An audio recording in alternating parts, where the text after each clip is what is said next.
जी, आपका स्वागत है।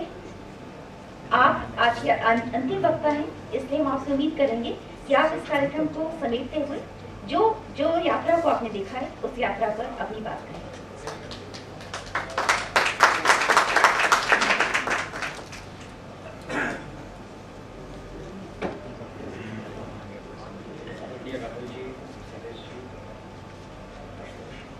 मित्र बंधु जो सामने मौजूद है, तो देरी हो गई, कुछ अस्पताल का चक्कर था,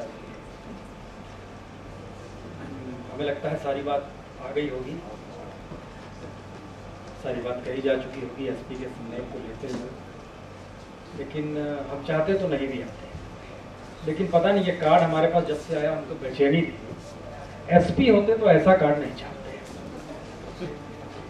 जो लिस्ट है, क्योंकि हम एसपी के साथ कई प्रोग्राम में रहे हैं, जब वो बॉम्बे में थे और हम नागपुर से जाया करते थे। राम बहादुर राय भी रिमेम्बरिंग एसपी सिंह की गेस्ट लिस्ट में है और अनिल शर्मा सीएमडी अम्रपाली भी है।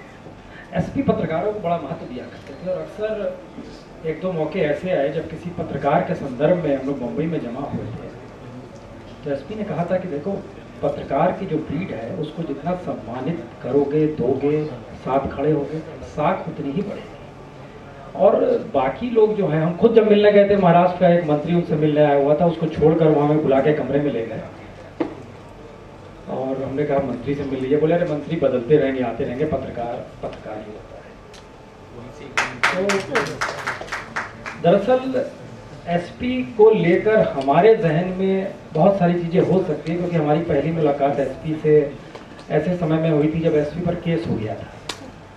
महाराष्ट्र के फूड मंत्री थे जवाहरलाल डाडा, उनके खिलाफ उन्होंने एक आर्टिकल लिखा था और मानहानि का मुकदमा हो गया था। जवाहरलाल डाडा उस मंत्री थे और हम संयोग से उन्हीं के अखबार में काम करते थे नागपुर में। तो एसपी कहीं से बॉम्बे में पता कर रहे थे कि वो कौन शख्स हो सकता है जो विदर्भ के यवतमाल में कोर्ट में उनकी अटेंडेंस लगवाते हैं। हम नागपुर में थे, हमने कहा, हमारे पास मैसेज आया, तो हमें भी लगा अखबार तो बदल जाएंगे, मालिक भी बदल जाएंगे, पत्रकार कहाँ से लाएंगे हम लोग।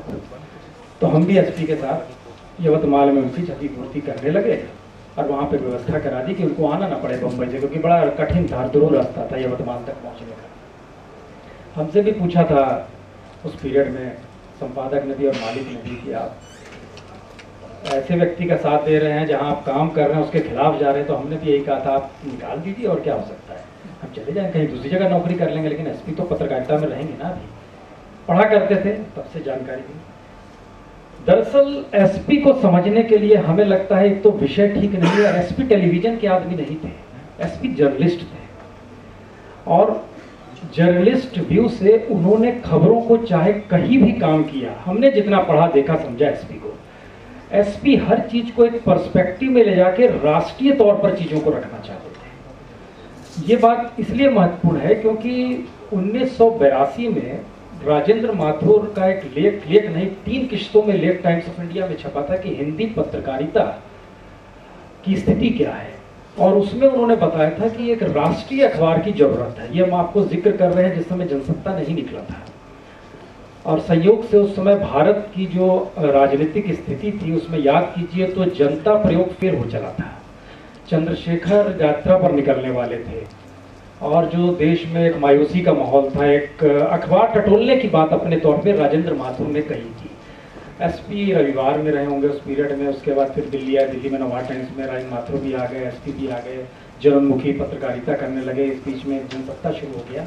लेकिन महत्व ये नहीं है एसपी 20 मिनट का प्रोग्राम बनाए या एसपी किसी एक कटिंग को।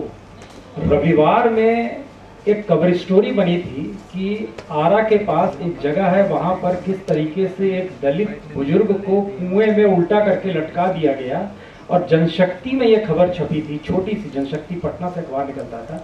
उन्होंने उस कटिंग को काटा, उस समय पटना के कॉरेस्पॉन्डेंट नवेंदु हुआ करते थे, लिफाफे में डाला और भेज दिया और बोला निकल जाओ।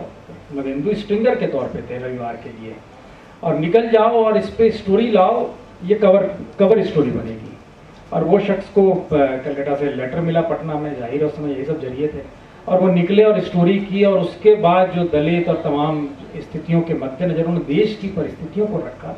इसका एक मतलब ये है कि एसपी जिस पत्रकारिता को चाहते थे या कर रहे थे वो एक राष्ट्रीय परिप्रेक्ष्य में देखना चाहते थे।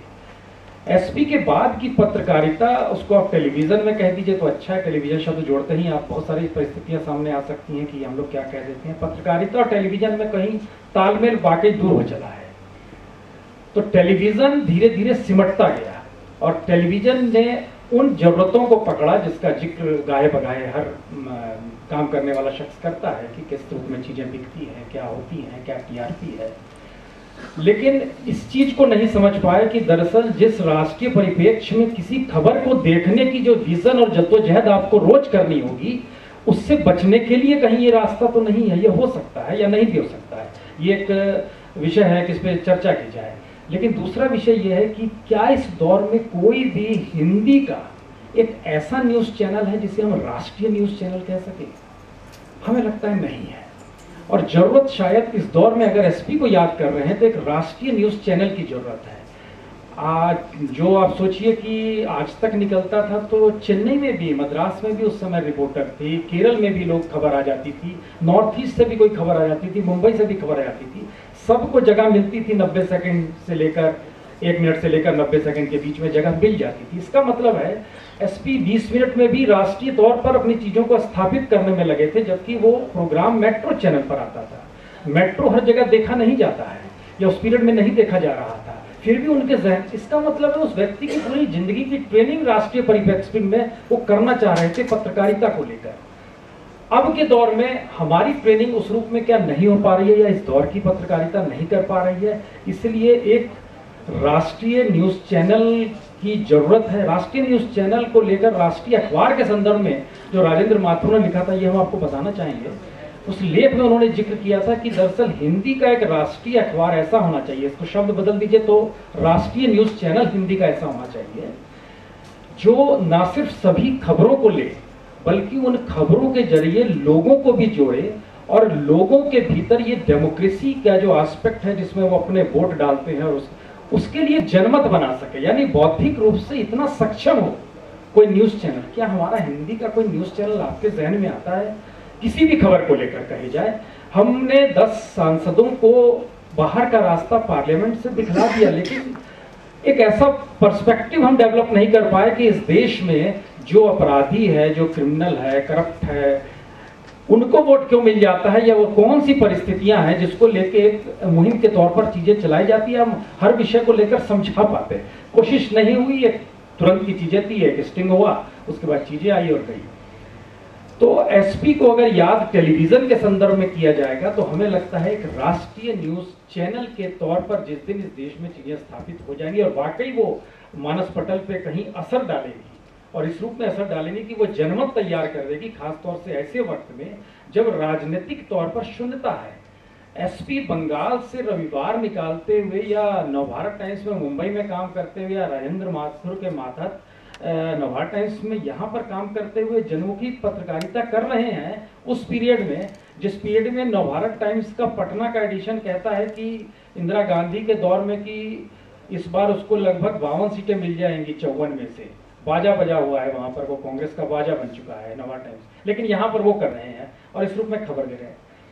इसका मतलब ये है कि वो अपने इर्द गिर्द एक ऐसी परिस्थिति को बनाने की जद्दोजहद जरूर करते थे जिससे ये एक फीलिंग लोगों में आए कि वो जो कर रहे हैं या जिस रूप में कर रहे हैं वो उनकी जिम्मेदारी है और उस जिम्मेदारी के आश्रय वो लोगों के साथ जुड़ रहे हैं और खबरों को इस रूप में रखने की कोशिश लगातार कर रहे हैं। तो मेरे ख्याल से इसलिए हम लोग उस शून्यता में आकर खड़े हुए हैं कि दसियों चैनल हैं, दसियों काम हो रहा है, लेकिन राष्ट्रीय चैनल जो हिंदी एक भाषा इस देश की जनाब, उस रूप में कोई चैनल स्थापित अपने आप को क्यों नहीं कर पा रहा है। ये जाहिर तौर पर फेलियर है उन लोगों का जो एसपी के साथ काम करके निकले, कई जगहों पे लीड कर रहे हैं। ये हमारा भी फेलियर हो सकता है कि हम लोग उस रूप में स्थापित नहीं कर पाए चीजों को और बड़े ही सतही तरीके से चीजों को रख के निकल जा रहे हैं। इस देश के मानस पटल पर असर डालने की परिस्थितियां हम नहीं कर पा रहे हैं और अगर उसको किसी रूप में असर दिखाना या बताना होता है तो फिर उन्हीं लोगों को इन्वाइट करते हैं जिनको लेकर एक समाज के भीतर एक घृणा का भाव इस राजनीति को लेकर आ गया है। तो इसकी क्षतिपूर्ति कैसे होगी, किस रूप में होगी? ये कोई स्कूल की ट्रेनिंग है? हमें लगता है ये उस वातावरण की ट्रेनिंग है। सवाल नहीं है कि भारतीय मीडिया बहुत ही सेंसिटिव है और पूरी दुनिया में उसका एक नाम है। भारतीय समाज सेंसिटिव है भारतीय समाज में की जो परिस्थितियां हैं उसमें जिस तरीके से आप यहाँ पर देखोगे, यहाँ की इकोनॉमी को समझोगे, उस इकोनॉमी का आधार ही उस बाजार से हटकर है। और दूसरी तरफ एक उपभोक्ता है और एक नागरिक है, दोनों के बीच एक लकीर खींच दी गई है सिस्टम में। मीडिया उस बीच में चल रहा है, इसलिए मीडिया के बीच में आपको इंडिया टीवी भी मिल जा रहा है और मीडिया के बीच में आपको एक अच्छा सा बहस करते हुआ आगे से भी मिल जा रहा है। खबरों के लिहाज से चीजों को दिखाने वाले कोई दूसरे चैनल भी दिखा रहे हैं, चीजें डायल्यूट आज तक की होते हुए भी कहां पहुंच गई ये भी हम लोगों ने देखा है, बखूबी देखा है। ये भारतीय समाज के भीतर की जो तरंगे हैं मेरे ख्याल से वो इस देश को जिलाए हुए हैं। इसमें मीडिया का कोई योगदान ना माना जाए, मीडिया उसी के बीच में से निकला हुआ है, लेकिन मीडिया का योगदान और खासतौर से हिंदी मीडिया का योगदान एसपी के संदर्भ में देखना होगा। तो हमें लगता है कि राष्ट्रीय पर्सपेक्टिव में जिस दिन चीजें आ जाएंगी, वो स्थापित हो जाएगी, तब हमें बताने की जरूरत नहीं पड़ेगी कि एसपी का टेलीविजन या एसपी की पत्रकारिता और हमारी पत्रकारिता हम लोग कहाँ आकर खड़े हो गए हैं, क्या है। बहुत बहुत शुक्रिया।